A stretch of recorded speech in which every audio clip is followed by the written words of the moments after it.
Thank you very much, everybody. Please. This is a very important meeting.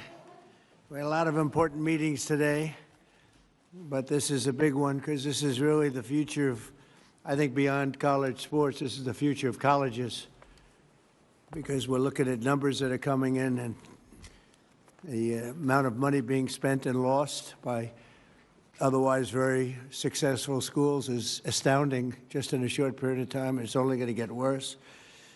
So we have to save college sports and save, I believe, colleges.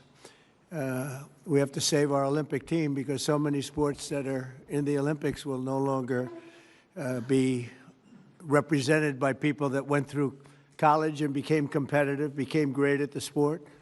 We won't be anywhere near what we were. I think it's just a very, very important meeting. We have the most important people in college sports and really beyond. And what I'd like to do is I'll say a few words. I'm going to ask Marco and a few to also say a few words. And I'd like to take your suggestions. And we have the speaker. We have John Thune is here or represented. We have some of the big politicians, senators, Congress people that can make it get approved. Yeah, because we have to go through, I guess we have to go through, I'd do an executive order. I'd love to do that. I'll probably do it anyway. We'll do an executive order. We'll see how it works because it would be a really nice, I have a really nice, simple idea. But we'll go through this process and maybe I think we'll get it through Congress. We have a good chance. I think it'll be very bipartisan.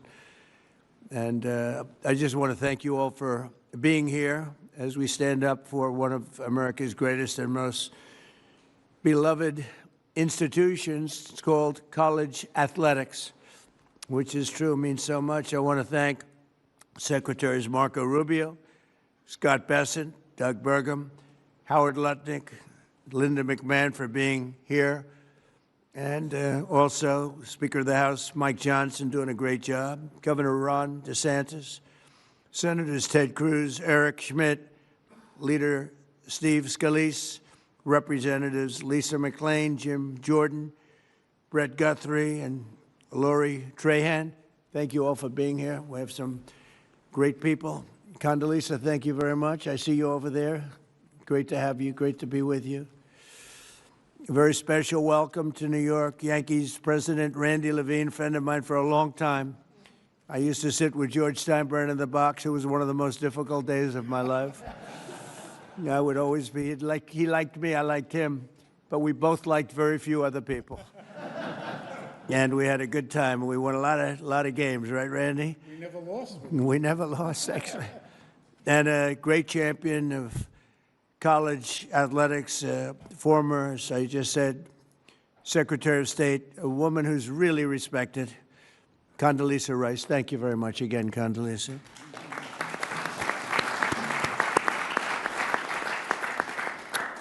And Ron DeSantis has been working very hard with us, and wherever you may be, Ron, hi, Ron, and has some great ideas and some great coaches that gave him some great ideas. We're gathered today to discuss an important threat to the integrity and culture of college sports, the inability to set rules on eligibility, transfers, name, image, and likeness, and more, much more than that, in the face of endless lawsuits. And it's what's going on with the legal community is incredible.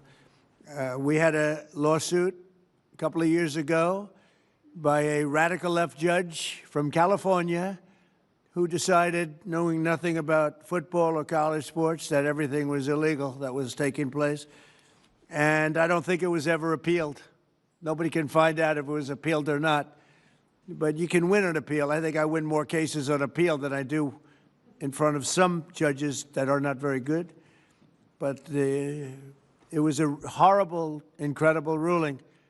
And it threw the sports world and the college athletic world into tithers.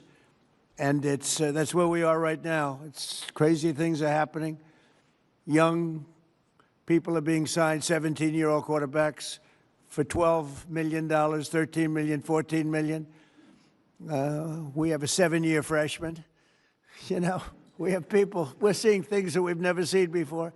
We have college players that don't want to go to the NFL because they're making more money in college, right, Jim Jordan? And a lot of really bad things are happening. But basic questions like who is eligible to play are now virtually unregulated and decided randomly by judges rather than by reasonable, agreed-upon rules that could be very simple and very simply drawn. So this has grown into a major challenge. We actually have some of the best sports agents here because I think they'd like to see it solved, but maybe not. I'm not 100% sure about that. But they're represented. We have everybody represented today, just about every group you can think of. But it's grown into a major challenge that threatens the future of college sports and really colleges themselves, because many are going to go down the tubes. It was announced that Penn State, their athletic division, lost $535 million this last year. Florida State, Ron and I spoke about it, $440 million loss. It was just announced that Rutgers lost $95 million, and they're doing all sorts of things to try and save the ship. And I think those numbers are nothing compared to what's going to happen. This is new. This just happened. Those numbers are going to go to levels that nobody's ever seen before. If you had no salary cap in the NFL, you'd see staggering losses. We have no salary cap in colleges. Colleges are going to have, unless something's done, unless we solve this problem, and I think probably today, and we're going to ask for ideas that, you know, not that we don't have to take months. We'd like to see if we could do it for next season. But we have, and we certainly have the brain power. We have tremendous knowledge, far more knowledge than I have about this subject. But it also poses special dangers for women's sports and our Olympic pipeline. Women's sports are being canceled all over the country, just so we understand. Women's sports are in deep trouble, other than one particular women's team. That's Miami, where I have my granddaughter on the team. They canceled men's golf, but women's golf is doing just fine. I'm only kidding. I'm only kidding. But they are canceling golf, they're canceling wrestling, they're canceling fencing, they're canceling even basketball. I thought that would be maybe immune, but it's in trouble. And it's all going to football, but ultimately football is going to be the worst laggard of all. It's not going to be affordable, and it's going to take down practically every college. In my opinion, it's going to take down virtually every college, or every college that wants to be, they think they want to be competitive.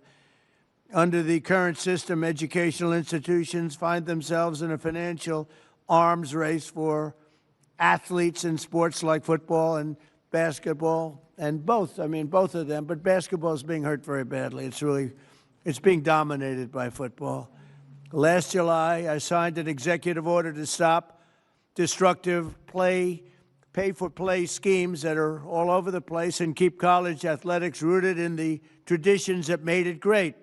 I thought we had a great system, frankly. I thought we had a system that should have been appealed, and it could have been maybe perfected a little bit, but it took close to 100 years. It was developed over 100 years, and one judge that knew nothing about sports, knew nothing about football, knew nothing about Olympics, knew nothing about anything, just decided everything was unconstitutional. It's crazy.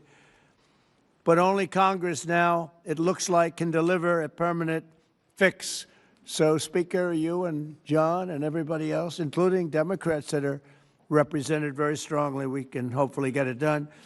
Federal legislation must allow college athletic programs to set common sense rules, simple common sense rules, without endless litigation, and establish a fair name, image, and likeness standard that eliminates the patchwork of conflicting state laws.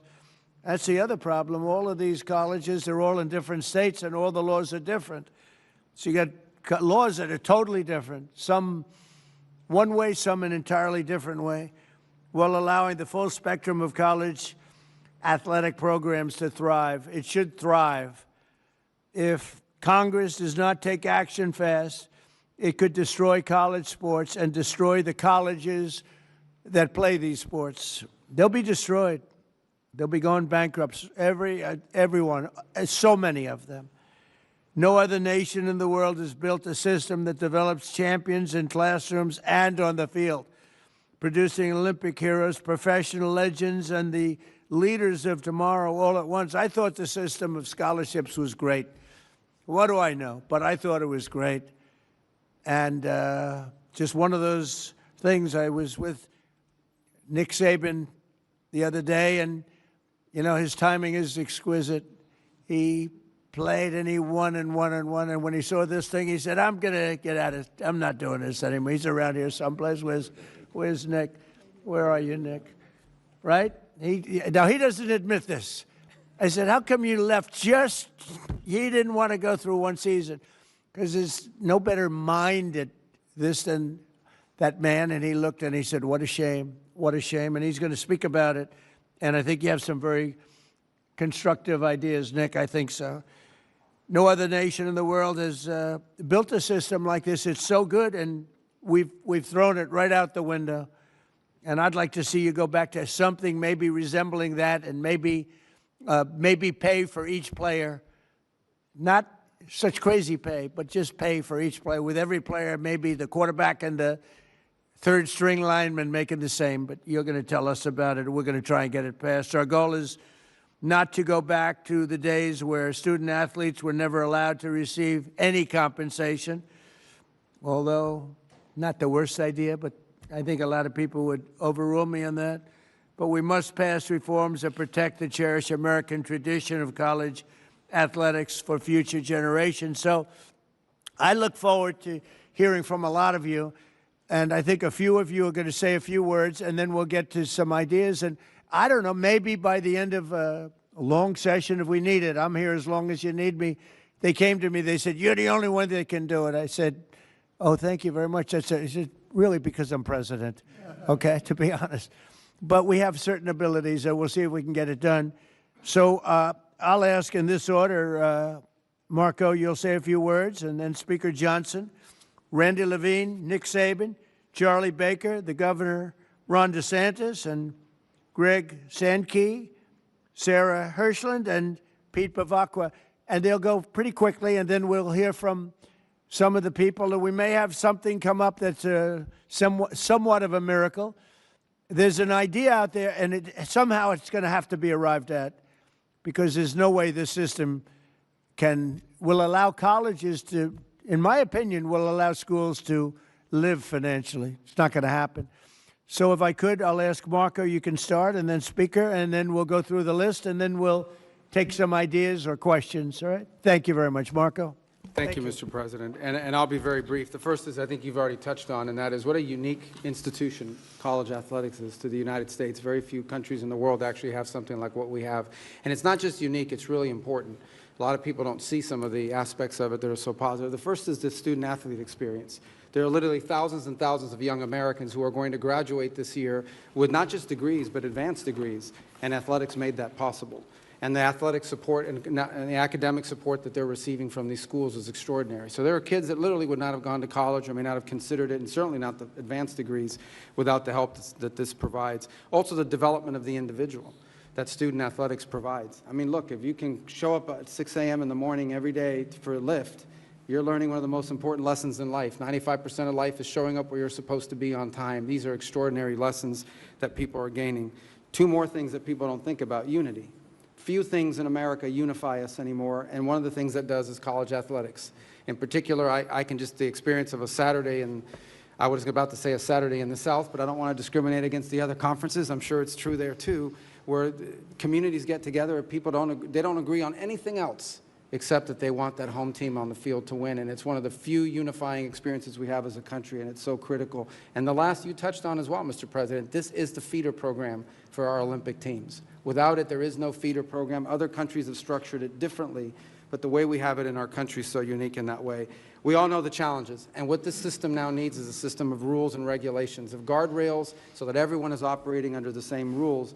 And it's difficult to do because it's moving very fast, but you've got the right people in the room here, Mr. President, and the right leadership. So thank you for caring about this, because it truly is important for the country and for millions of Americans who are fans and thousands of families who have student athletes in their family who have experienced the system or are going through it now. So thank you. And Marco has a conflict of interest that he didn't reveal, which is a very serious charge. Could be a criminal charge, actually, because his son is a very good player for a very good college and makes money with NIL. So this is a serious conflict of interest. But we'll take him. We waive his conflict. Please. Thank you, Mr. President. It's an honor to be here with so many of the all-time greats. It's a treat for us, members of Congress. There's many of them around the table, and they're happy to be working on the issue with you and for you. I would say, people often say that Speaker of the House is the most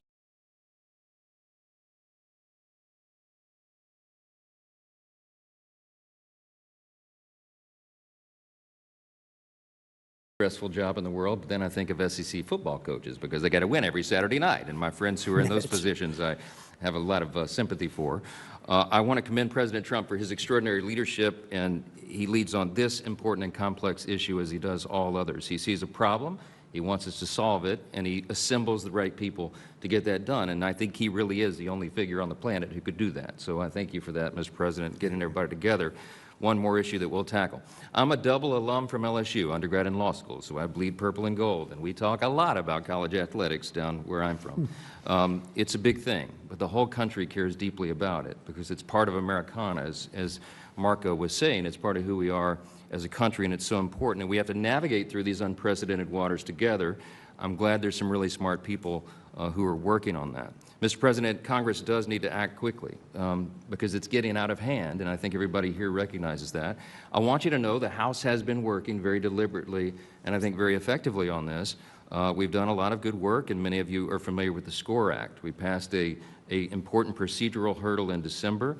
We're right on the verge of passage in the House, and we now think we have the votes to do that. But that's why this meeting is so timely, because we want to have the conversation today and in the days that follow, because we want to make sure that we get it right. It's a bipartisan product. It has broad support in the House. We believe we'll have every Republican now, and we have a double-digit support of at least Democrats. It is bipartisan.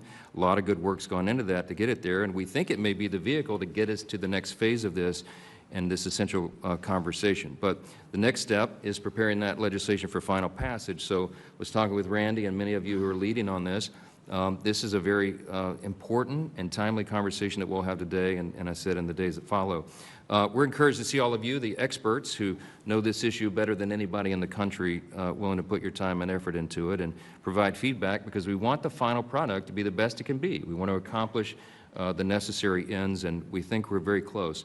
Everybody here wants to see this American institution succeed, and we have that opportunity within our grasp. And we want to make sure that the solution we develop actually works for student athletes who are at the heart of this, and that's who we care about so much. And we know that the foundation of any good deal begins with getting the right people in the right room, and this is the right room, and this is historic. And no one knows better than the man who literally wrote the book on it, and that's President Trump. And so I want to thank you for assembling us, Mr. President, and we look forward to the discussion. I yield back. Thank you, Mike. Thank you, Mr. President. Thank you, Mr. President, for putting this group together. Leading up to this, wherever I would go, because I had an interest in this, both professionally what the Yankees have done and my experience on board of directors of various colleges, everybody would say over and over again, this thing is failing bad, and it's like a hamster on a wheel. It kept spinning on the wheel but never getting off. It was never done.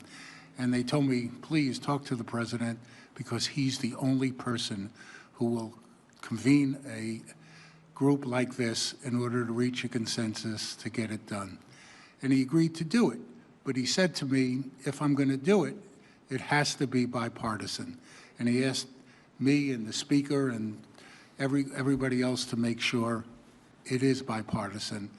And it is. We have people from both parties here, and that's what has to happen.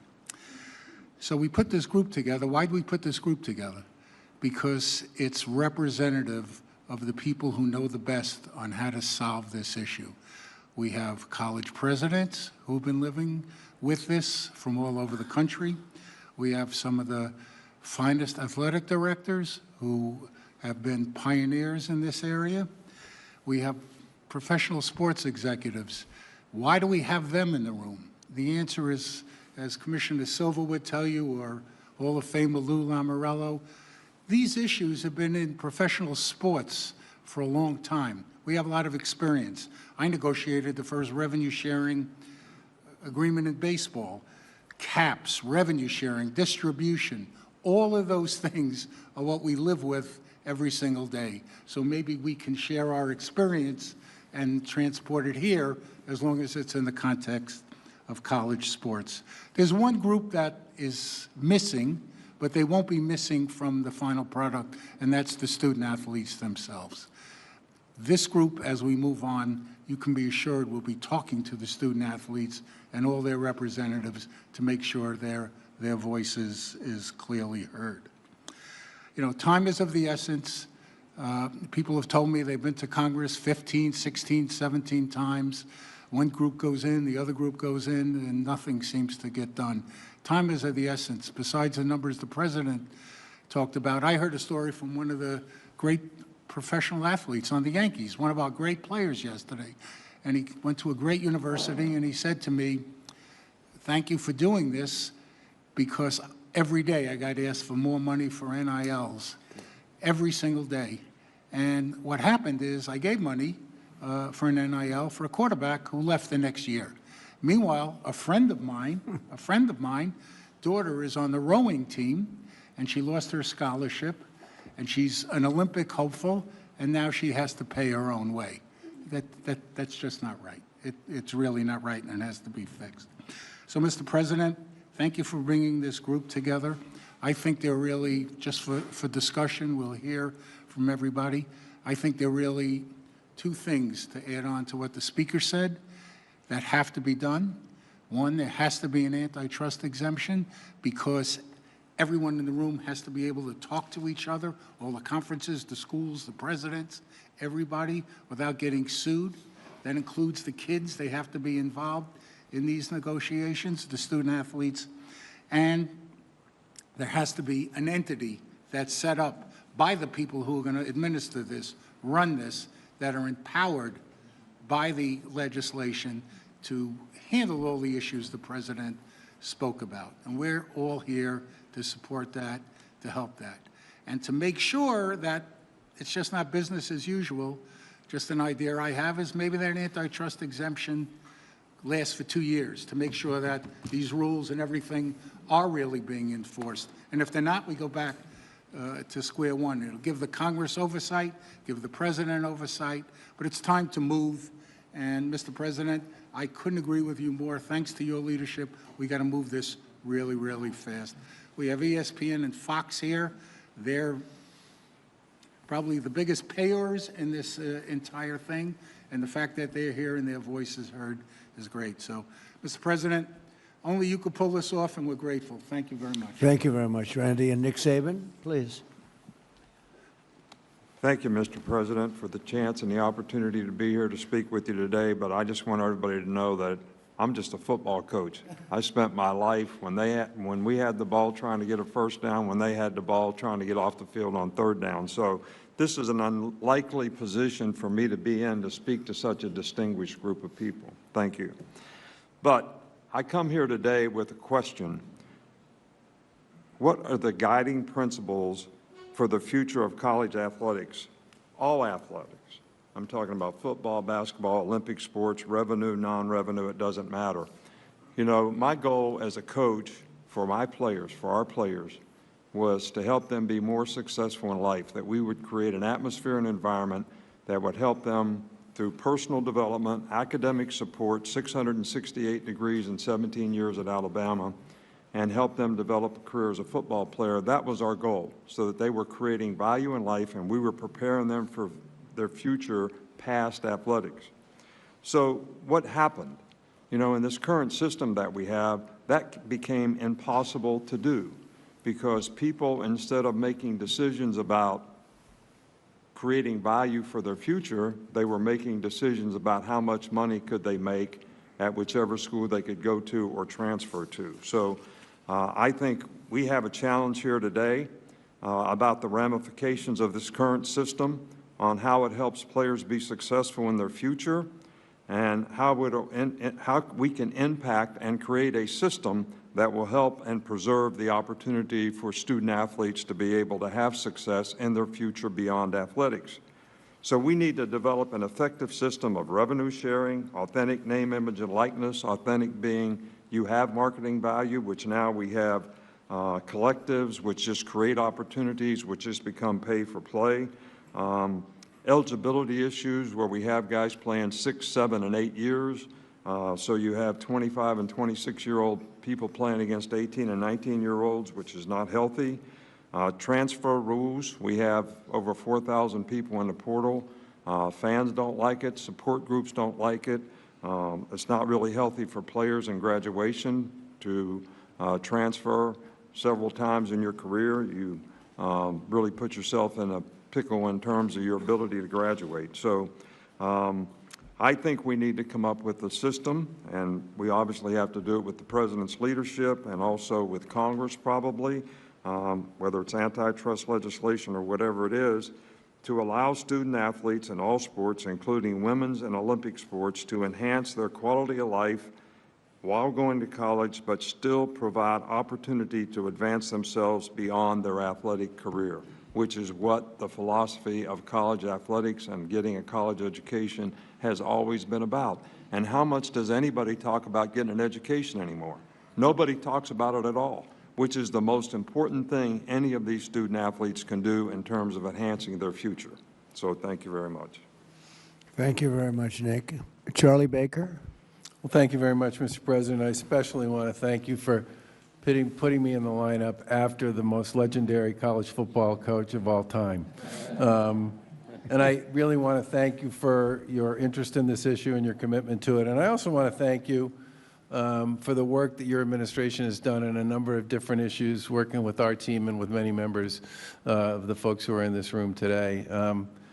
You know, today there are more kids playing college sports than at any time in our nation's history. There's 556,000 student athletes across all 3 divisions playing on behalf of 1,100 schools. And those 1,100 schools are second only to the United States of America in terms of the amount of financial assistance they make available to those student athletes. It's over $4 billion. That's also the biggest number we've ever invested as a community in the student athletes who attend our schools.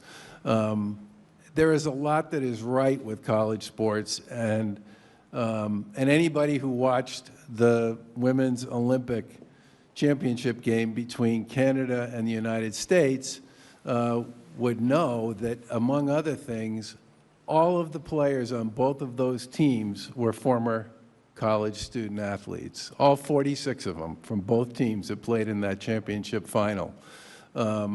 Women's sports has grown dramatically. The visibility of women's sports, the viewership of women's sports, the attendance at women's sports, the investments in women's sports have all gone dramatically up over the course of the past 10 years or so.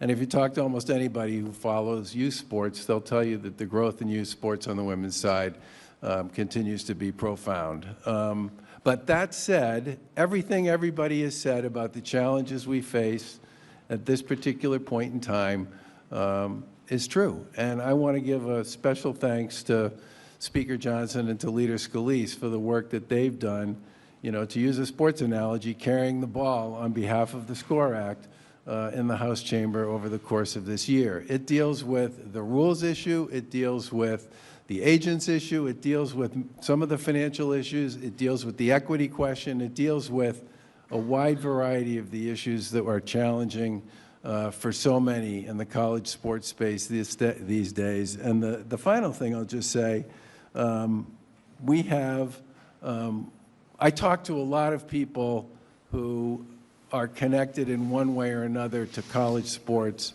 both in this country and around the world. because they have children who attend college here in the U.S. And over and over and over again, the thing I constantly hear is there's nothing like college sports anywhere else in the world. And you are so lucky to live in a country where you have a system that works for young people the way this one works for young people here. So I'm deeply grateful for your commitment to this issue. I'm thrilled by the folks you've managed to put around this table. I agree with others who said there's probably nobody else who could do that. And college sports was a great thing for me and my kids and my wife and so many I know a lot of kids who wouldn't have graduated from high school, much less gone to and graduated from college if it wasn't for college sports. It's a truly unique American jewel, and we should do all we possibly can to ensure its success for the next generation and the generations after that. So thank you again for having us all here today. Thank you, Charlie, and you're doing a great job. Appreciate it. Ron, please. Well, thank you, Mr. President, for doing this. I mean, you have pedaled to the metal on so many different issues, from national security to border to energy, and you're not taking the pedal off any of that, and you could be forgiven to say college sports is important, but your plate's full, and you just added it to all the other things that you're doing, and I thank you for that because this would not get done without your leadership. No one else could get this group together. No one else could work with Congress to be able to do it. And so I appreciate it because it is important to a lot of people. I mean, we know this is out of whack. We went from a system where you couldn't give a student athlete anything. They could sell your jersey, you get nothing, to now, quarterback throws for 300 yards and they go see the coach. Hey, I need more money. Give me more money from the club. Okay, I'll transfer. Or they get money and I don't want to play in that bowl game. Sorry, I'm just going to sit out. And I think that that's been bad, certainly for college football and college sports. But let's just be clear, and a lot of the speakers have said, and I speak from being in the South, college football is king. It's not even close. University of Florida is the reigning NCAA basketball national champion. The football team, I think they won 4 games. So guess what? Are the fans happy being the NCAA? Not really. They're mad because football didn't do good. And football has been able to generate so much money over the years that it's subsidized a lot of the other programs, a lot of these non-revenue sports. People have had more and more opportunities. Well, now, with the collectives and how much it's costing football, the costs are going up dramatically, and it is threatening these other sports. And, you know, look, yes, being able to produce Olympians, being able to do that, I think it's really important. But 99% of Division I athletes are not going to make a living at it, and they're not going to play in the Olympics. And I speak as somebody, you know, I was the baseball captain at Yale. Like, if we had NIL there, I probably wasn't going to get a lucrative NIL deal. That's fine. I get it. But, you know, what being a college athlete teaches you, there's a reason why the Naval Academy and in West Point, you have to be an athlete when you go through there, because it teaches you discipline. It teaches you about hard work. It teaches you about competitiveness. It teaches you how to cope with failure. And so a lot of the people, the students in these sports that may not be as glitzy, but are going to be harmed by the current trajectory, these are going to be future leaders of our country in a variety of different endeavors. And so I'm thankful that this is going to get done under President Trump's leadership. This is a bipartisan issue. You know, we are so division on all this different stuff. There is no partisanship about this. We all want our universities and the athletics to succeed. A lot of the speakers have talked about the issues of eligibility. I mean, how do you have there till you're like 25, 18 to 25, and you're still playing? How do you play in the NBA G League and then come back and play in college? How do you get to transfer all these different things? We know those need to be addressed. And obviously, the compensation with NIL. I signed one of the first NIL bills. But that was like, if they're making money off you, you get. Now they're doing like perpetual negotiations, even more than pro athletes can do. So I'm confident this is the group to do it. This is the president to do it. And there's going to be a lot of people in our country that are going to be happy when this problem is fixed. Thank you, sir. Thank you, Ron, very much. Very much. Greg? Thank you, Mr. President. Thank you for convening this group. And I also think it's important to point out you've been to Tuscaloosa a few times for great football games, a couple national championships, and I think the power of your presence around college sports is an important factor in this conversation. I had a knock on the door of my residence hall in 1983 by my baseball coach. I was a bad catcher at Laterno College. That's why I'm here today, because he taught me some lessons that had I not been in that situation, I never would have learned. I've spent 2 of the last 3 weeks with our student-athlete leadership councils, and I asked them, what would you say in a room like this that people need to hear? And that there were 2 things that they wanted me to communicate.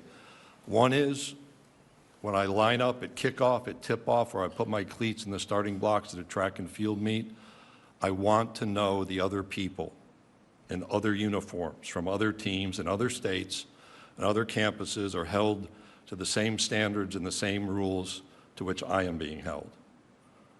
They also want to know that they're being supported from a physical and a mental well-being standpoint. Part of that is their concerns about sports gambling and the pressures that are emerging upon them. I think the themes that have been communicated here, rather than go through my notes, are worth restating. This is a bipartisan, I would argue a nonpartisan issue. This is a circumstance where among the 4 conferences, the ACC, Big 12, Big 10, and SEC, over $2.3 billion was spent in FY24 to support Olympic sports. And in Paris, 219 U.S. medalists went through the college sports system, 89 of those being gold medalists. In college sports, we move young people from adolescence to adulthood through education, through becoming part of a community, which they otherwise would have not experienced, and the opportunity to build a legacy. In the current environment, each of those elements is interrupted. Transferring 4 or 5, I have a basketball player in my league on a 6th campus, does not provide educational achievement opportunities like we should demand. Being part of a community when you transfer that much doesn't happen, and building a legacy is overrun by the next name, image, and likeness opportunity. I appreciate what's been done in the House and the SCORE Act. Speaker Johnson, I once lived in Natchitoches, Louisiana, a place you represent. Leader Scalise, your work, I know Congressman Roy has been part of those conversations and others in this room, and it is bipartisan, but we need to bring more people in, and we have work to accomplish in the Senate. We cannot go on longer in this circumstance, and this is not about revenue. This is about structures and national standards for eligibility, for transfers, for medical care and mental wellness care, for transparency and accountability around name, image, and likeness activity. We'll fracture more if we fail to act. That's why the appreciation, Mr. President, for the gathering is most sincere, because I want to see our women's sports thrive. In the Southeastern Conference, we currently have 10 national championships. 2/3 of those are in women's sports. We didn't achieve that mountaintop in football this year. We'll keep working on that. We want our Olympians to go through our pools and our track and fields and our volleyball courts. And we want young men who aspire to be in the NBA or the NFL to be educated, to mature, and to grow as they seek that achievement. We ought to be focused on making college sports great yet again, and I look forward to being a part of this conversation moving forward. Thank you, Greg, very much. Sarah Hirschland, please. Thank you. Good afternoon, everyone. Let me start by saying thank you, President Trump and your whole administration, for your continued support of both Team USA and the Olympic and Paralympic Games.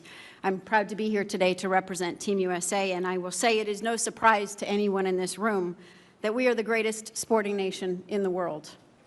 Team USA is the most successful team in history, with more Olympic medals than any other nation.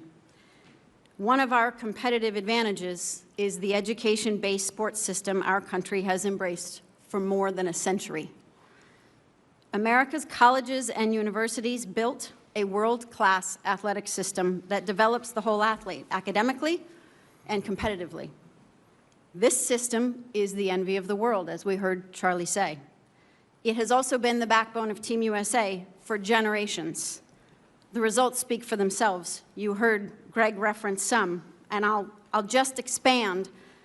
The athletes from just the Paris Games represented 231 different college institutions and 71 conferences. 90 different schools were represented by our medalists from just the Paris Games alone. This success does not happen by accident. It is directly impacted by the broad-based, sustained investment in sport on campus. You've heard that referenced. This is not something we can take for granted. To say that our country should be grateful to colleges and universities and their athletic programs is an understatement. And while the United States has topped the gold medal table in 8 of the last 10 summer games, I am here to tell you the margin is narrowing. Around the world, nations are investing aggressively in sport, building centralized training systems, expanding funding, and prioritizing athlete development in new ways. That growing global competition comes at a moment when U.S. colleges must increase their investments in football to stay competitive. The economic pressures are unsustainable. We've heard this several times, and we know that Olympic sport budgets inevitably rise to the top as the first to be cut. And in some cases, women's sport, but it's also men's sport, may be eliminated. We must keep our eye on both. We know what happens when those investments are reduced or disappear. It hinders the future pipeline of Team USA, but frankly, it threatens the future health of sport in our country. We cannot wait for the economic pressure to create this crisis. We stand here today, Team USA, in solidarity and partnership with the collegiate sports community to encourage Congress to pass legislation that stabilizes the foundation of sport on campus and ensures a healthy and robust ecosystem for student athletes across a wide array of Olympic sports and football, which is kind of coming to the Olympics. Let me conclude by assuring you that American athletes are ready for this global challenge. In fact, we welcome it. But the pursuit of excellence deserves a system that continues to invest in them. Thank you, Mr. President, and to our congressional leaders, to the college administrators, and to the many representatives across the sports industry who are here today. We value your commitment to sport, and we welcome your partnership. Thank you, Mr. President. Thank you very much, Sarah. And we'll conclude with our little early speeches, but we'll hear everybody that wants to. If you have an idea, if you don't have any ideas, maybe you don't bother, okay? But if you have something good, and maybe what we're talking about with the SCORE Act, it seems to have a lot of support, but we'll talk about that. Pete Bavacqua, please. Hey, Mr. President, thank you. Thanks for having us all here, and a special thanks on behalf of Notre Dame for your kind words about Coach Holtz. I know he was a dear friend of yours, so we appreciate that. And this meeting is important. It's timely. I think everybody around this table knows that we need help to straighten this out. We need the help of Congress. In this post-House world of NIL and compensation, we're finding ourselves in a situation where college football, particularly men's basketball, women's basketball, but particularly college football, I don't think it's any secret that people understand that so many of the decisions around college sports are driven almost solely by college football. And college football is certainly important to Notre Dame. We make no secret about that. But it's become a runaway financial train. And if it continues to be that way, even the healthiest of universities are going to have to make incredibly difficult decisions that are going to impact women's sports and Olympic sports. There's simply no way around that. So we need regulations. We need regulations, we need financial transparency, and we need repercussions. People's feet need to be held to the fire. And I talked to Coach Saban before we entered into this room, and we were talking about the transfer portal.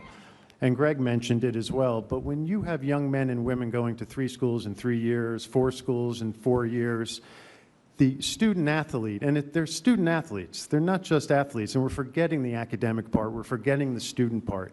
And if you're going to 4 schools in 4 years to make a few more $100,000 on each stop, where when you're 21, 20 years old, you think all your financial troubles have gone away, you're going to find at the end of that college experience, you're not going to have an academic degree. That money that you thought you could rely on for the rest of your life is going to be absent by the time you're 23 or 24, and you're going to have the rest of your life, you're going to find yourself in a very difficult position. So we have to talk about financial transparency, and we have to restate the importance of the student-athlete experience. We can't forget that, because the percentage of people that can go on and play in the NBA, the WNBA, the NFL is extremely low. and it's the importance of that academic degree that you get throughout your student-athlete experience. It's going to serve you so well for the rest of your life. And quite frankly, I think if we can agree on regulations with real repercussions, and we go down the road of a free market enterprise where college football continues to be a runaway train financially, I think there's got to be a commitment that if you're going to spend X on college football and Y on men's basketball and Z on women's basketball, you should be required to pay some sort of percentage of that to reinvest into your own Olympic movement within your universities. So I think this meeting, as I said, is important. I think we're coming to a point where we're going to be at no return if we don't get our act together and try to speak with one voice and solve this. So thanks again, Mr. President. Thank you very much, Pete. So maybe we have to start with a base because I'd like to say the base should be what we had before, which worked so well for so many years with scholarships. When I heard Charlie say the kind of numbers that was paid in the form mostly of scholarships, that was pretty impressive. But maybe we can't go back. Maybe we have to go forward. And what's happened is sitting here with Jim and some of the people that are talking about the SCORE Act, maybe that should be the base, and maybe we should work off that. But if anybody has any ideas, I'm just noticing all of the divisions, all of the people that have supported it, including the NCAA, the 31 Division I conferences, 23 Division II, 22 Division III, all HBCU conferences. I mean, a lot of, and a lot more than that. So maybe that can be a base. That's the SCORE Act, which I know it's been, Mike has worked on it long and hard. We have a great guy, Jim Jordan, right here. He was a great athlete. He was virtually undefeated in college wrestling, virtually. I don't know. There was probably one bad night, I think, Jim, right? But he was some great athlete, some great wrestler. And that sport is being torn apart by what's happening right here. Well, it sure helped when you came last year, Mr. President. Sure helped when you were at the NCAA championship last year. Right. If we could go and if somebody would have some suggestions. Mike, do you like the idea of using this as a base and we work off the base? Or would you like to start from ground zero? Well, I think I speak on behalf of the legislators around the table that worked really hard on the SCORE Act and many who have been involved and brought their ideas to the table. Our fear is that if we begin from scratch, I think everyone around the table understands this could take a long, long time. A lot of the debate and discussion and deliberation has gone into this. I got this one-page summary I'm happy to pass around. I assume most people around the table know the basic parameters of the bill and where we are. But the idea would be that if there are, Randy and I were speaking earlier before we went into the Oval Office, there may be some ideas to enhance it or make it better. We want to have the best possible product. I mean, maybe, Mr. President, I think that's a good suggestion. We begin from that. For lack of a better idea, if anyone has a better base that we should begin with, we're open to it. But I'm looking at some of my chairmen of the committees of jurisdiction, and everybody's worked really hard on this. And our majority leaders down at the end of the table, Steve Scalise, has kind of helped quarterback this, pun intended, to get it through the process. And if you have specific questions about specific points or parts of that legislation, we're happy to answer that. But maybe that's part of the discussion. Maybe we could, maybe the question is not a rhetorical one, but a question for all of you. Does anyone have any big concern about what is currently on the table in the SCORE Act or have ideas on how to improve it? Would anybody oppose, I mean, most of you have studied the SCORE Act more so than I have. Would anybody feel strongly opposed to starting with the base of the SCORE Act, which has gone through a lot?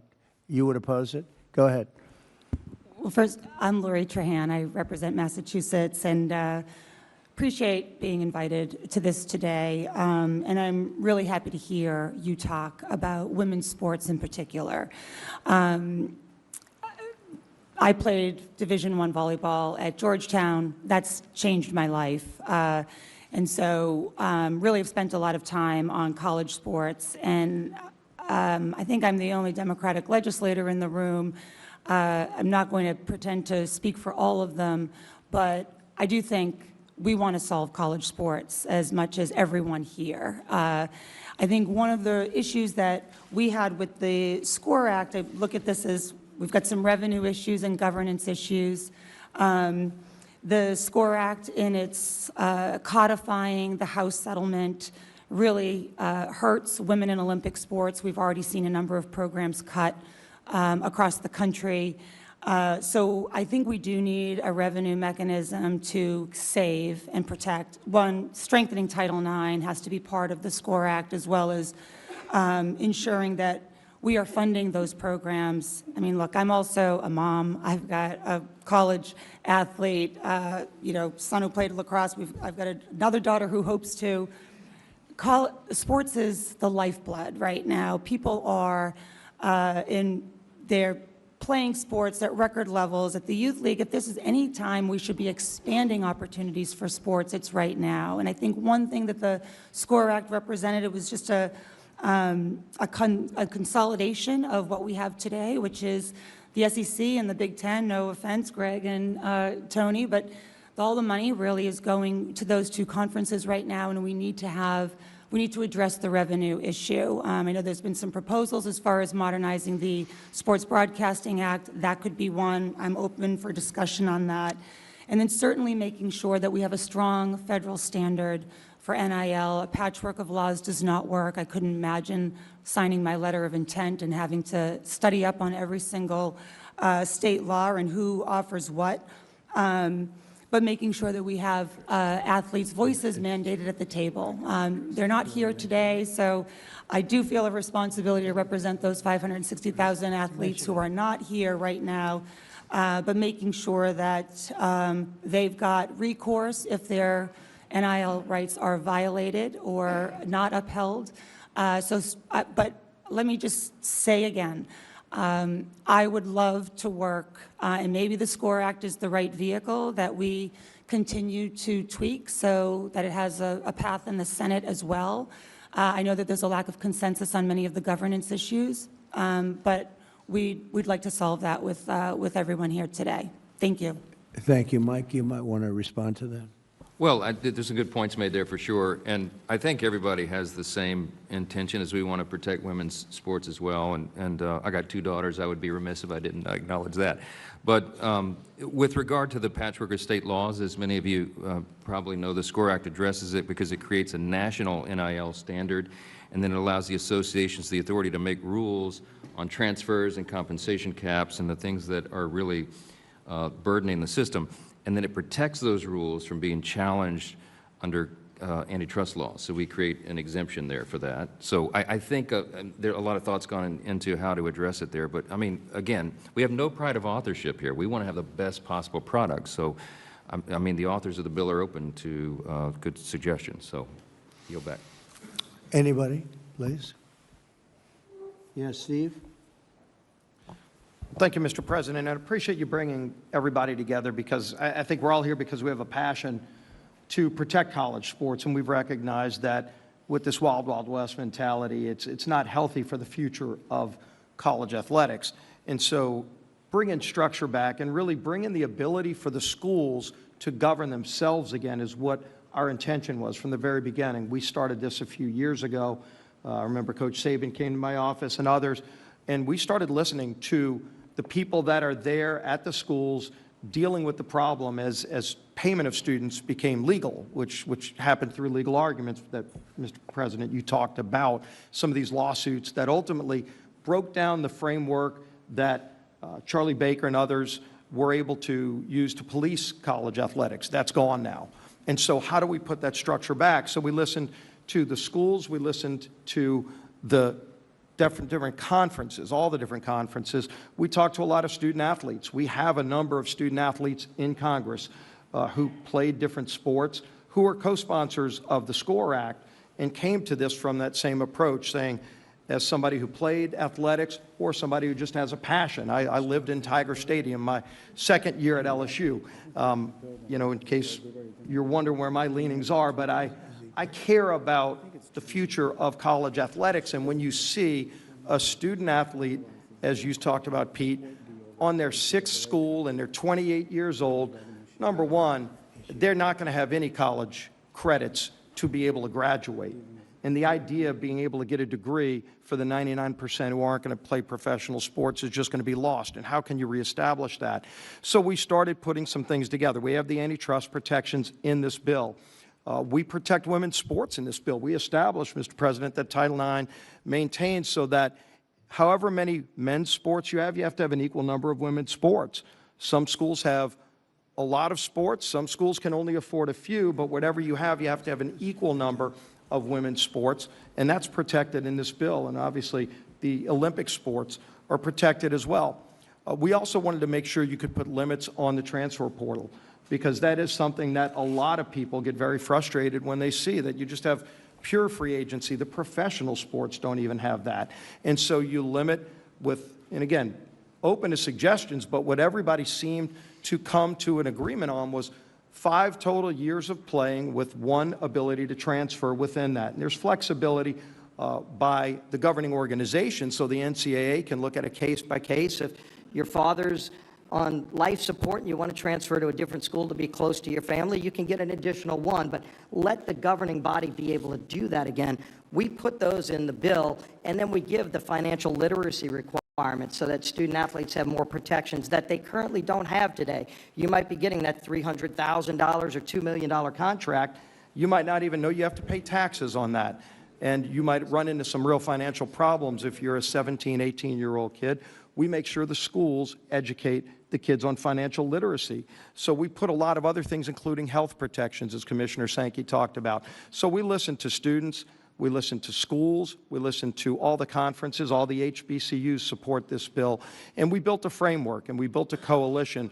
We're right now at a point where we've got more than a majority in Congress supporting this bill, including, as the Speaker said, double-digit number of Democrats who support this bill. So it's a bipartisan coalition. We absolutely will take more input, but only input that grows the coalition, not detracts from the ability for student athletes to get that structure that they and the schools need. That's what the SCORE Act does. We want to move on it soon, because I think we all recognize that we can't wait another year and have this wild, wild west continue, and it will take the Senate some time to start their own process. So I'm expecting we're going to be moving soon, in hopefully the next few weeks, on the SCORE Act in the House, and then keep this conversation going, keep growing this coalition to solve this problem, Mr. President. Thank you. Thank you, Steve. But we have to move it quickly. Otherwise, you're going to have another season that's a disaster. And it's not affordable by colleges. Next to you, Steve, you had something to say? Thank you. I did. Thank you, President Trump. My name is Jim Phillips. I'm the commissioner of the ACC. We welcome Kai this fall. I'll be your commissioner, so we'll look forward to seeing you out watching her play. I went on a college campus 30-some years ago and never left until I became commissioner. And I will tell you, we need your help. We need everybody's help in this room. There are 6 areas that the SCORE Act is the right piece of legislation. First, as been mentioned, there's a national law versus state legislation and patchwork. We have 37 disparate laws across the country, so what you can do in one state is different than what you can do in another state. That just doesn't work. When you have inter- and intrastate competition, as Greg mentioned so well, the student athletes want to know that they're lining up against somebody that's abiding by the same rules, NIL, rev share, and the rest. Second, it's a reaffirmation that these are student athletes. Not one of the commissioners in this room has had a student athlete come up to them and say, we would like to be an employee. They're smart enough to understand what that means. Third, limited liability protection. The lawsuits are killing us. They're absolutely crushing college sports. If you don't like a rule, you just go to the local judge, and the local judge deems you eligible. Fourth, degree completion. It's never been better to be a student athlete. You can come back to school and get a degree. You have a chance to be a pro and you leave early. We want you to come back. Fifth, medical care. The medical care is as good as I've ever seen in my 30 years, ever. And it's mental health as well as physical health and well-being. Finally, the codification of the House case. And I heard the mention of hurting women's sports. I will say in the ACC, similar to the SEC, Big 12 and Big 10, we have added 942 new scholarships because of the House case. 56% in the ACC of those scholarships have gone to women's sports. So the House case has not hurt women's sports. It is not. And the idea that we can sustain this is just not, has been expressed, is just not feasible. So we need your help. We thank you for taking your time and assembling this crew, and we look forward to working together. So the concept of what we're doing with your great experience is a pretty good start. Yeah. If you could pass that around, would be great. This is a summary of the SCORE Act, which I think people should see. So you like the concept of what we're doing? Very good. Yeah, it sounds it. Yes, sir. Good. Thank you very much. Please. Tim Pernetti, the Commissioner of the American Conference. Mr. President, thank you for putting this incredible meeting together, and more personally, thank you for your support of the Army-Navy game. Army-Navy are members of the American Conference. Thank you. Like a lot of people have said in this room, I had the same experience. College football changed my life. I couldn't afford college. I got a scholarship, and it changed everything. And I won't reiterate all the reasons why SCORE makes sense, because there's a lot about it that makes sense.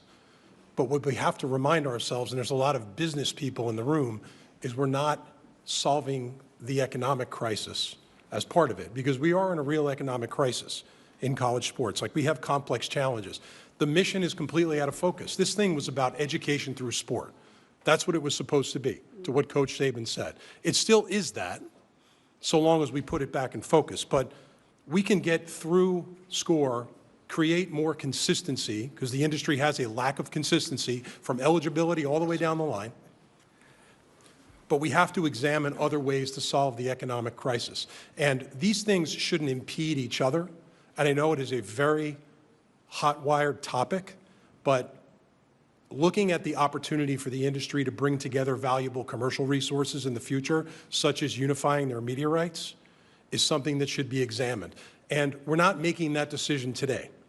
If the Sports Broadcasting Act can be amended to provide college football the antitrust protection that the pro leagues have to be able to unify their media rights, that gives the industry an option, which is the important word, in the future. And that's really what the industry will need. This is an expense problem, but there are revenue paths that we haven't ventured down yet. The reality of all this is going to take bold steps. It's going to take guts. And this has become a transactional business where commitment is flying out the window, but it's not everybody. The top 1%, which is how the industry has been designed to serve the top 1%, 99 out of 100 student athletes in our league don't want to be employees, to what Jim Phillips said, and they signed up for a great experience. Like, our responsibility is to make sure we reinforce the mission and create resources around them to have the experience. But that conversation, whatever side of it you're on, should be had to see if there's an option in the future to dramatically improve the economics for the industry. Thank you so much, Mr. President. Well, thank you, and thank you for mentioning the Army-Navy game, because, as you know, I signed an executive order to protect that time slot so that during that, from like 3 o'clock to 6 o'clock or 6:30, I guess, we protect that space, that airspace, so nobody can play a football game, and we have the Army-Navy game protected, because the kind of money that's being thrown around, they were a little bit concerned that the Army-Navy game, as great as it is, may not do so well. I think it would actually do pretty well, but we protected the time spot anyway, so that during that little period of time, it won't have any of this competition where lots of money's being thrown around. I think it was a worthwhile protection, because it really is it is a very special time and a special, very special game. So thank you very much. Great job. Anybody else around? Mr. President, could I just, before Yes, we go, you're given a handout that just has a quick summary, bullet points of the composition of the SCORE Act for those that aren't familiar with it. And let me just apologize. I think NIL has been abused, and my staff put my name and image on the top of it really big. And it's sort of ironic, not intended. Sorry about that. You didn't get paid for it. I didn't get paid anything for it. Yeah, yield back. Anybody else, please? Cody, please. Yes, sir. Mr. President, I would like to express my gratitude for your involvement and interest in all of this, and especially personally the opportunity to be involved in helping to find the solution, because college sports, as many have said, changed my life, made me a better businessman, a better husband, better father, and made me better at life in general. This is a complex issue. It's multifaceted. There are a lot of different perspectives on how it should be solved. There are a lot of different agendas that are represented in this room. And the SCORE Act is a good start. It gives us a place that we can build on. But as we move into the Senate, the political dynamics are going to change, and many of the agendas that are represented in this room and outside of this room are going to come into conflict with one another. The reality is nobody's going to get everything that they want. If we're going to come to a solution on this, we have to find a place where we're all sort of equally unhappy, so to speak. That's just like any other business deal. And I think what's key is that we are all willing to come to the table and compromise and work together, recognize that the small schools are important, the big schools are important, women's sports are important, Olympic sports are important. It's not just about big-time college football. And so that may require you twisting some arms along the way to make sure that people work together and are willing to give a little bit and understand that this whole ecosystem of college sports belongs to all of us. It's a national treasure. It's a public trust, as I've heard Clay Travis say before, and I think it's very accurate. And so it belongs to all the American people, and all the American people should share in it. And so I would just encourage everyone here, and I think that might even be a commitment that you could ask everyone to make, is that they will work together, they will compromise, come to the table, and be constructive. So, Cody, I know you have worked very hard on this, and frankly, you've been working on it long and hard, maybe harder than anybody else. I've heard your name mentioned more than anybody. Could you use this as a base, and we all get together, maybe as a smaller group, and ultimately report back to the larger group and come up with something? Do you think this is a good base? Yes, sir. I think it's certainly a good base, and it's a great starting point.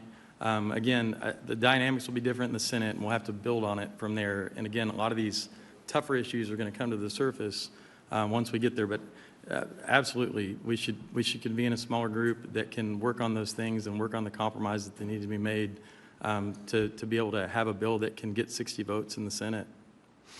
Is there any way we could go back to the old system, which I thought was fantastic, and do something with some compensation for the players and simplify things so that you'd go back to a scholarship system plus some compensation, more minimal, but, a lot for a player? I mean, for the most part, they would consider it to be a lot, whether it was $75,000 or $50,000 or maybe more than that. But you go back to that wonderful system that I thought we had until this judge decided to just throw everything out the window. And it's been worked at for years and years, and it was finally honed. And then all of a sudden we're sitting in this crazy neverland where colleges are losing hundreds of millions of dollars, and in many cases not even putting out competitive teams. It's incredible. Is there any way that can work? Coach, we were together, and you had some pretty strong ideas. How would you feel about that? As a coach, well, first of all, thanks for having us. And thank you, Coach. I speak on behalf of so many of my former colleagues that I visit them now, and they're a mess. I don't see coaches sticking around longer. The coaches are getting paid very well, so they leave and enjoy their life, because what they're dealing with is the loss of a locker room. You take away team, and our country's in trouble. My two girls played college volleyball, and one of the greatest interviews I've ever witnessed is she's at Georgia Tech and said, I learned so much more on the volleyball court than I ever learned in any classroom, which I agree with. So I actually think it's a simple fix. And it's not simple unless we get antitrust protection, because the NCAA, when I was growing up in the profession, if you violated a rule, that was a problem. You'd lose your job. And that was made very clear. Throughout litigation and other issues, The NCAA has become, they don't have subpoena power, and every time they make a decision, they get litigated. And I get it. I mean, I witness it, and as a result, and we know this from some of the policies you put in place, rules without enforcement equals chaos. You don't need new rules. We got plenty of rules. Enforce them. So if we get antitrust, then you now will not get litigated. And I would eliminate, the only thing I dislike about the SCORE Act is that, and Coach Saban and I have visited about this, Mac Brown and I have visited about this, get rid of the collectives. That's cheating. When donors, so everyone understands what a collective is, donors put money in a pot, it's distributed to players through the coach and the general manager according to your talent level. That's not allowed. Not supposed to do that. That's called pay for play. So there's a revenue share that the universities get through their television contracts, and I know it goes up every year. That's their only that's the only thing they're allowed to do for their student athletes. They can distribute that however they want. That's still pay for play. But any NIL conversations, which NIL, I think we all got to quit calling it that. It's not name and likeness. The players getting paid millions of dollars in some of the stories I hear, and they're posting on Instagram for twice, and then they're getting paid $1.5 million. So the NIL, to me, NIL in its purest form is America. It's called capitalism. If you can make money on your name, you should have a right to do that. If you're a gymnast, a volleyball player, a swimmer, a football player, and a car dealership wants to work with you legally in the business world, do it. That's what NIL should be. That's not what it is. So you get rid of the collective, becomes an illegal entity. There's no such thing. That even to this day, that makes my skin curl when I hear a collective. Get the donors out of it. If a business owner wants to hire Jeremiah Smith and pay him a certain amount of money, he's certainly allowed to do that. That's called capitalism. But the universities cannot arrange that and set that up. The universities can simply make sure the kids go to school, make sure they graduate, treat them fairly, make sure the women's sports, the Title IX, I'm all in favor of all that, but they cannot get involved in the financial marketing of your players. That's let the market take care of itself. That's called the market. That's called capitalism. And the collective, I think if the collective goes away, college sports gets better immediately when you say that, if we have antitrust exemption. You know, it's just sitting around and having watched college sports for so long with no problems. What this incompetent judge did to this game, knowing nothing at all about sports, about anything that we're talking about today, is a disgrace. And it's going to be a very hard thing to put back together. We'll get it done. But what this person did to college sports is a disgrace. I say it. And we've seen plenty of those type of opinions. I had one recently, and it's gross incompetence, is my opinion. And everybody suffers, including student athletes, including women. Women are really taking the brunt of it, as what you were saying before. It was so perfect for women. It was so great for women, the way it was. And now we have to come up with a whole new scheme to satisfy people. And there are going to be some unhappy people. And it was working before. A person that knew absolutely nothing about sports made a ruling, and she turned the whole thing upside down. And it's really a disgrace. You want to know the truth, a damn disgrace. But we are where we are, and we'll figure something out. And it won't be easy, and it won't be as good. In my opinion, it won't be as good as what you had before, including for the students that were getting great scholarships. And, you know, some went on to professional sports, and most of them didn't. But they got great education. They got it for free. And they had a lot of fun going to college, and they learned a lot. And they had great coaches, many of whom are around the table. They learned more from those coaches in many cases than they learned in the classroom. So, yeah, I appreciate what you say. Don't forget, when these donors or collectors or whatever you want to, all different names for different people, but as that money comes in, that's also money colleges aren't going to get. You know, they're giving money to players as opposed to giving maybe to the college to keep a lot of colleges going. And that's pretty tough also. But it's just a shame, because I got involved just recently, and I looked at what's happened to colleges and to college sports. And it is colleges, because the colleges are going to go out of business, many of these colleges. When I look at what a person that's a judge was able to do to destroy colleges and college sports that was so good, no problems, it's very, very sad.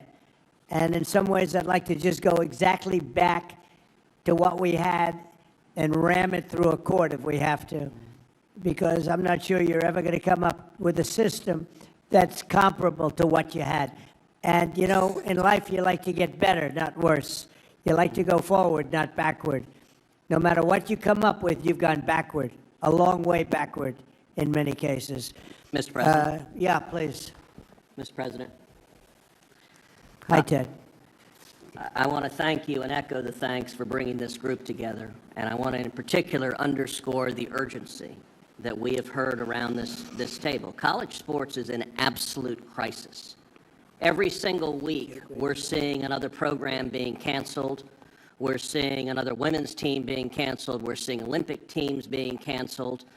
And the current chaos, if Congress doesn't act, we are very quickly going to be in a world of 30 to 50 college football teams that are basically a mini NFL, and the Division II and Division III schools are going to be left behind, and the millions of college athletes who right now scholarships provide an avenue for them to get an education that they never would have had, that'll go away. And that would be an absolute travesty if we let that happen.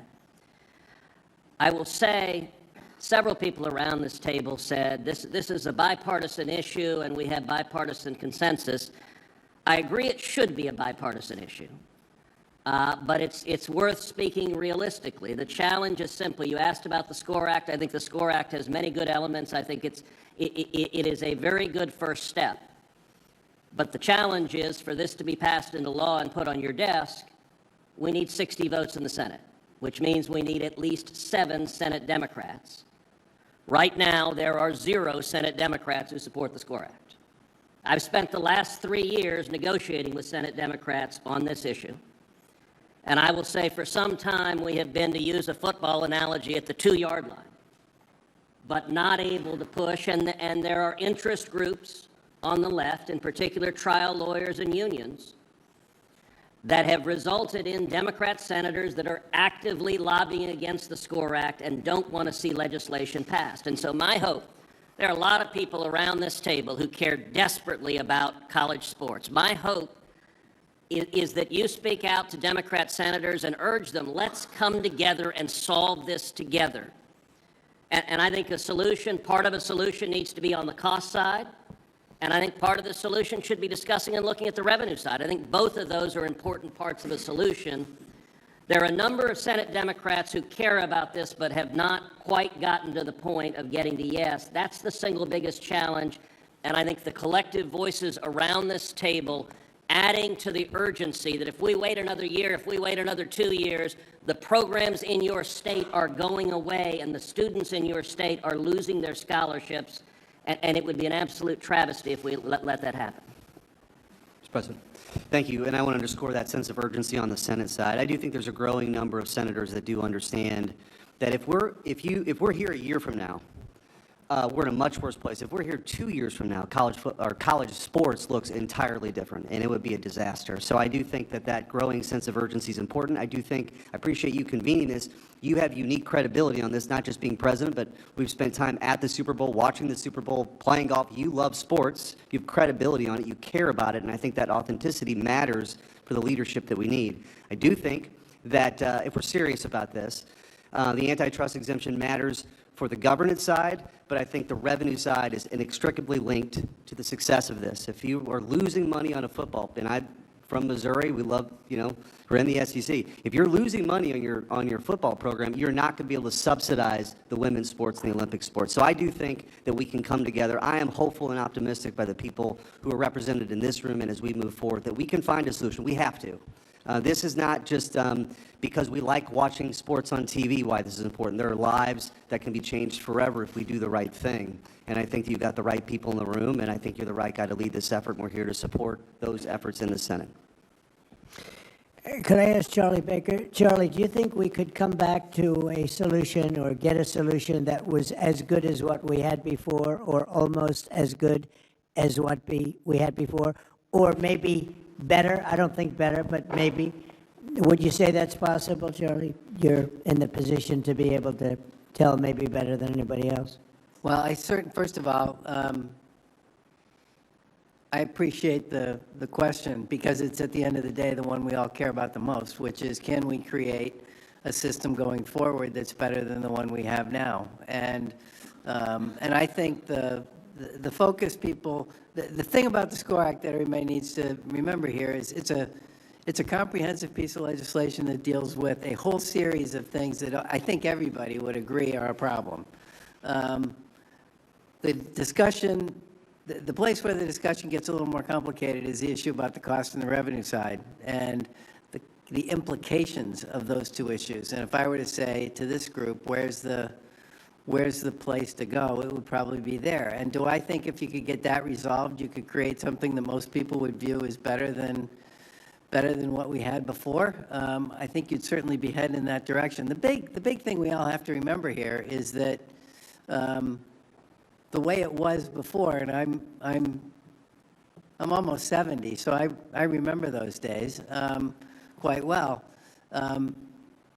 Sports and media played a completely different role in our society than the one they play now. And the money piece in particular is got to be part of the conversation, and that's got to involve the student athletes. And your point, Mr. President, about coming up with a more structured way of dealing with that, I think is a good one, but that's got to be part of the dialogue for the same reason that the revenue piece has to be part of the dialogue as well. So much money was paid to students in the form of scholarships. What was the exact number that you said, Charlie, before? $4.1 billion last year. $4.1 billion was paid to the students in the form of scholarships, and everybody was happy. Everybody was happy. And now you got yourself a mess.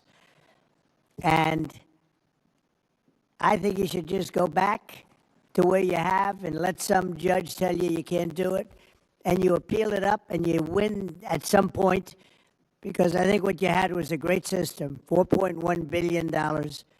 Everybody was happy. Now you have a thing that you're never going to, you have a jigsaw puzzle that's not going to be put back together. And colleges are going to go out of business. And I think you go back and the players that got the $12 million, a 17-year-old quarterback that got $12 million, one got $14 million. I hear they're negotiating one at $18 million. They don't know if he's got an accurate arm, but he's got a strong arm, coach. Accuracy counts too. They have no idea. They're going to give him $18 million.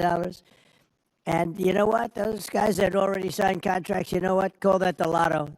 They hit the jackpot. Let them have their money. You can't do anything about it. But I'd like to see, and I tell you, I just don't think it's right that a judge is allowed, that knows nothing, is allowed to destroy college sports and colleges.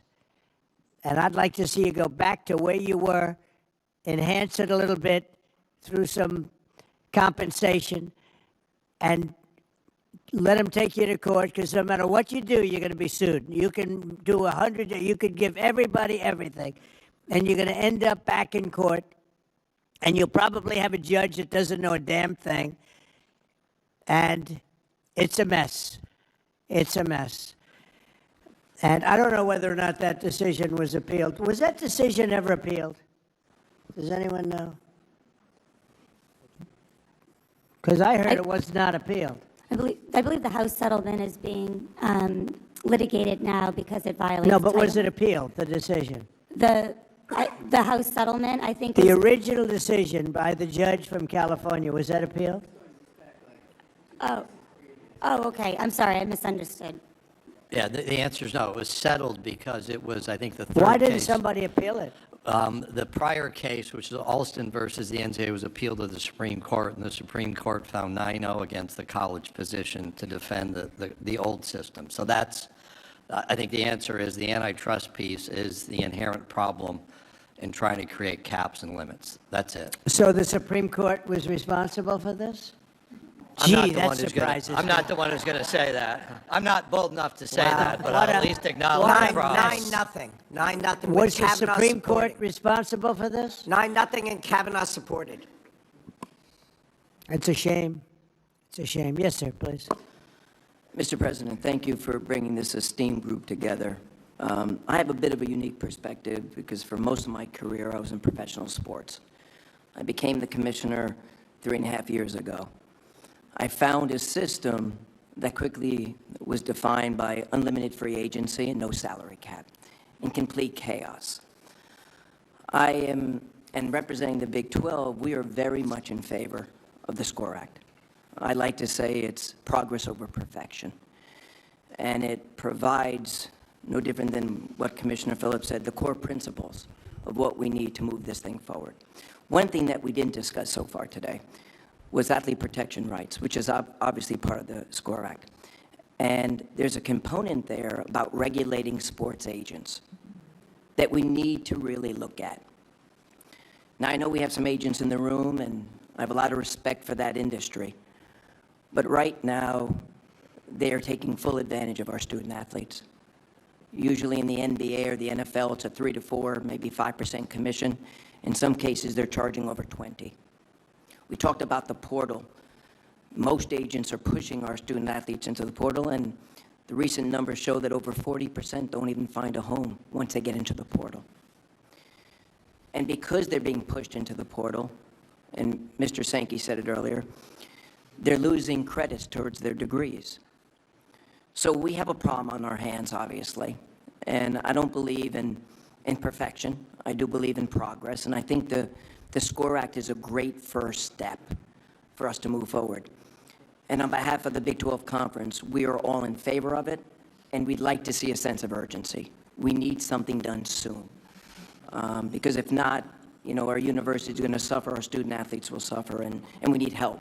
So we appreciate you bringing us together today. Well, it's an honor to do it. I just hate to see what you're going through. I hate to see what's happening to our country, essentially, because this is our country. This is the youth of our country, and it's a terrible thing that's happening because, you know, these crazy payments that are being made colleges are not going to be able to help themselves.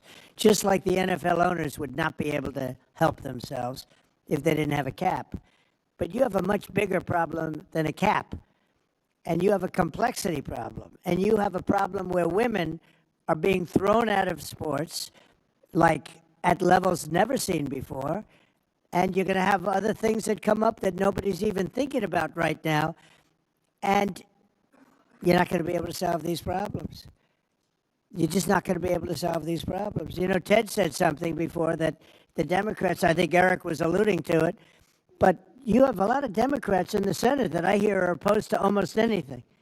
So if you do, and I have to deal with these people all the time, okay? You saw them the other night. They wouldn't stand up for a soldier that was a great hero and got the Congressional Medal of Honor. They sat there, they wouldn't stand up, they wouldn't even smile, they wouldn't clap.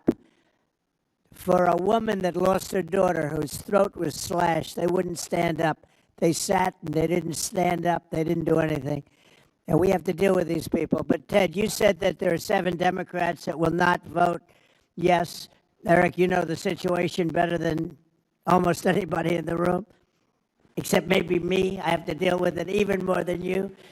But, you know, if you've got all these hardline Democrats